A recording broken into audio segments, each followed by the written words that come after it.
किसान आंदोलन की क्या नई दिशा है, बताएंगे? किसान आंदोलन की नई दिशा ये है कि अब रोज़ हमारे राष्ट्रीय अध्यक्ष जी और प्रदेश अध्यक्ष जी, वो राष्ट्रीय प्रवक्ता जी माननीय राकेश टिकैत जी, और जो प्रदेश के अध्यक्ष हैं जाडौन जी, वो हर कमिश्नरी की मीटिंग ली जा रही है और अब आंदोलन तेज होगा। हर गांव से 11 आदमियों को बुलाया जा रहा है। तो अब ये आंदोलन फिर बड़ा होगा। तो जैसे जैसे कोरोना की महामारी कम होती जाएगी, किसान आंदोलन बढ़ता चला जाएगा। तो लगातार जब आपने 26 मई को काला दिवस मनाया, उसके बाद देख रहा हूँ कि लगातार इजाफा हो रहा है आंदोलन, तो यहाँ पे भीड़ और कितनी ज़्यादा हो सकती है? अब भीड़ का सरकार देखेगी, हमें नहीं पता। जो देश का किसान दुखी है वो क्या करेगा? आंदोलन, तो आंदोलन में तो आना है भैया। तो पहले भी आप पे आरोप लग चुका कि किसान ज़्यादा भीड़ करेंगे, महामारी फैलेगी, तो फिर वही काम फिर शुरू कर रहे हो। अच्छा, किसान से महामारी फैलती है? तो अगर किसान से महामारी फैलती है तो उत्तर प्रदेश का मुख्यमंत्री बताए कि किस किसान आंदोलन में गया वो जो उसको कोरोना हुआ। उत्तर प्रदेश के या भारत के बीजेपी के जो बड़े बड़े नेता हैं, उनको जो कोरोना हुआ वो बताए भारत के किस आंदोलन में गए हैं किसानों के, उनको कोरोना कैसे हुआ। और पूरे बॉर्डरों पे किसान हैं, बताइए किसी एक किसान को कोरोना हुआ?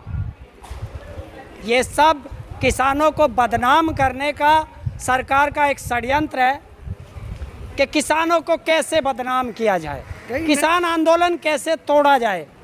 लेकिन ये जितना किसान को बदनाम करेंगे, भारत का किसान उतना ही इकट्ठा होता जाएगा। कई नए नए संगठन किसान आंदोलन को लगातार समर्थन दे रहे हैं, उनके बारे में क्या कहेंगे? देखिए, पूरे अब ये किसानों का आंदोलन नहीं है, पूरे भारत का जन आंदोलन है। क्योंकि रोटी भारत का हर इंसान खाता है, और अगर रोटी खाएगा तो उसको बचाना भारत के हर नागरिक का फर्ज है। जिस तरीके से इस कोरोना काल में भारत का नागरिक ऑक्सीजन के लिए तड़फा है और 200 रुपये का सिलेंडर 50,000 रुपये तक का खरीदा गया है। कल को यही अनाज अडानी अंबानी जैसे उद्योगपतियों के गोदाउन में बंद होगा और फिर वो हमें देश की जनता को इसी तरह तड़फाएंगे रोटी के लिए। तो इसलिए देश का हर नागरिक इस आंदोलन के साथ खड़ा है।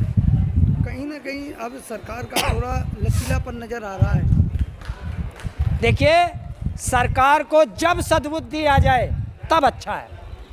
अगर सरकार को सद्बुद्धि नहीं आई, तानाशाह रवैया अपनाया, तो सरकार को खुला चैलेंज है भारत के किसानों का कि जो हाल हिटलर का हुआ है, जो हाल रावण का हुआ है, जो हाल कंस का हुआ है, वो हाल भारत का नागरिक इसका कर देगा, तानाशाह का। तो क्या लगता है कि 2022 है, अभी हाल ही में यूपी में चुनाव आने वाले, इसका कुछ असर पड़ेगा?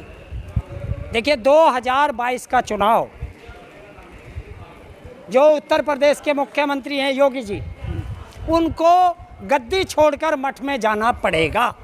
ये किसान का वादा है। जो किसान की तरफ को आँख काटेगा वो देश में नहीं रहेगा, किसी सत्ता में नहीं रहेगा। लेकिन प्रधानमंत्री जी से शिकायत है, मुख्यमंत्री से थोड़ी ना है। क्यों नहीं है? उत्तर प्रदेश का लगभग 20,000 करोड़ करने का बकाया है, कौन देगा? आप किसान आंदोलन छोड़ के आप गद्दी छोड़ो आंदोलन चलाएंगे? है किसान आंदोलन छोड़ के गद्दी? अभी किसान आंदोलन चला है, और अगर ये गद्दी पे बैठे तानाशाह अपना सख्त रवैया नहीं छोड़ेंगे तो गद्दी वापसी भी होगी। लेकिन अगर मोदी के बाद किसी को देखा जा रहा है तो योगी जी को देखा जा रहा है। मोदी के बाद अगर किसी को देखा जा रहा है तो योगी जी को देखा जा रहा है। देखिए, देश में हमें लाशें नहीं बिछवानी। जिस तरह गंगा में लाशें गई और हिंदू धर्म का अपमान किया कि गंगा के चारों तरफ दोनों किनारों पे शमशान, वो कब्रिस्तान बन गए, हिंदू धर्म का अपमान है। यहाँ सब हिंदू धर्म है, मुस्लिम भी खड़े हैं। मुझे ये बता दीजिए किस हिंदू धर्म में लिखा है कि हिंदू को दफनाया जाएगा? बताओ। और ये अपने आप को हिंदू हृदय सम्राट क्या क्या अपने आप ही उपाधि रख लेते हैं। तो आप इनसे पूछिए कि ये हिंदू खतरे में पहले था या आज हिंदू खतरे में है। ना हिंदू खतरे में था, ना मुसलमान खतरे में था। अरे मेरे हिंदुस्तान के दोस्तों, ये बीजेपी की गद्दी खतरे में है, इसको ध्यान रखना। ये नेताओं की गद्दी खतरे में है। लेकिन आप लोगों को बीजेपी से शिकायत है, आप लोगों को ये भी शिकायत है कि अमित शाह जी नहीं दिखाई दे रहे, अमित शाह दिखाई नहीं दे रहे। अरे देश का गृह मंत्री है, क्या करेगा? कानून व्यवस्था कौन देखेगा? ये देश के गृह मंत्री नहीं है, ये देश की नफरत मंत्री है। नफरत मंत्री देश में नफरत फैलाते हैं। और देश के गृह मंत्री को गृह विभाग देखना चाहिए, लेकिन ये प्रचार देखते हैं, देश में नफरत फैलाते हैं। तो ऐसे नफरत वालों को कुर्सी बिल्कुल भी नहीं चाहिए। प्रधानमंत्री लगातार किसानों के लिए प्रयास कर रहे हैं और 2 दिन पहले मन की बात में बोल रहे थे कि किसानों का जो गन्ना का रेट था वो पहले से 4 साल में 1 रुपया अगर गन्ने के रेट पे बढ़ाओ तो बताए। मैंने पहले से कहा है कि देश का सबसे बड़ा झूठा, सबसे बड़ा ड्रामेबाज, सबसे बड़ा झांसाराम अगर कोई है तो उसका नाम है नरेंद्र मोदी। वो तो प्रधानमंत्री अब झांसा बोलते हैं। क्यों नहीं बोलेंगे? झांसा देते नहीं है। इस देश को किस चीज में झांसा नहीं दिया? अरे घड़ियाली आंसू करता है तो उधर रिजर्व बैंक से 99,000 करोड़ रुपए ऐंठ लेता है। जब से प्रधानमंत्री बना है इतना अहंकारी है, और जिस देश का राजा अपने उसके लिए शौक के लिए पैदा होता है उस देश का नाश होता है। और इसने सबसे पहले बैठते के साथ जिन गाड़ियों में पुराने प्रधानमंत्री चलते थे वे गाड़ी बदल दी।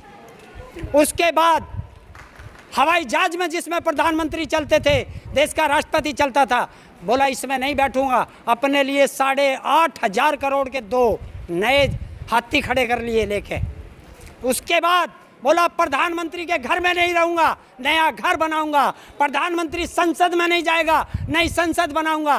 तो ये क्या कर रहा है? आप प्राइवेट जेट होता है वो प्रधानमंत्री के लिए होगा, आपके लिए नहीं होगा ना। मैंने अपने लिए नहीं कहा। पहले प्रधानमंत्री यहाँ जेट विमान में नहीं चलते थे। प्रधानमंत्री पद की अपनी गरिमा होती है। पहले प्रधानमंत्री पदों की गरिमा नहीं थी। जब से ये झांसाराम आया, प्रधानमंत्री बदल दिया, प्राइवेट जेट नहीं बदले। नहीं बदलते। देश को पहले प्राइवेट जेट की जरूरत नहीं है, देश को शिक्षा की जरूरत है, देश को स्कूलों की जरूरत है, देश को अस्पतालों की जरूरत है, देश को रोटी की जरूरत है। अरे सारे देश का किसान सड़कों पे पड़ा है और वो अपने आप को कहता है मैं फकीर हूँ।